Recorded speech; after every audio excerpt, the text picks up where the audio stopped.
Highs in the lower 40s. Oh, here we go.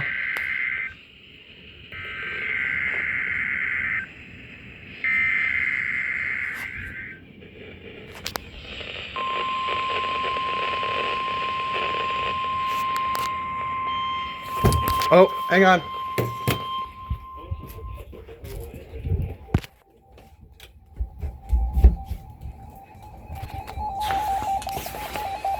Receivers are automatically activated to warn you of impending weather hazards in western Missouri and eastern Kansas. Tests are normally conducted by the National Weather Service every Wednesday around 11 a.m.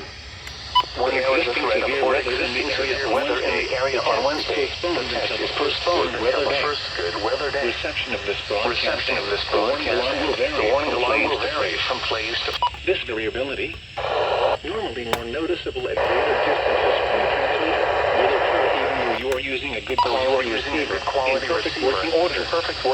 To provide the most consistent warning service possible, the warning alarm will be activated for specific watches and warnings in the camera listening area. This test is for the following counties: in Missouri, Andrew, Clay, Buchanan, Jackson, DeKalb, Lafayette, Platte, and Ray. in In Kansas, Douglas, Brown, Johnson, Donovan, Leavenworth, and Leavenworth. Miami, Lynn, and This Wyandotte. concludes the test of the NOAA weather radio warning device. The NOAA weather radio warning device.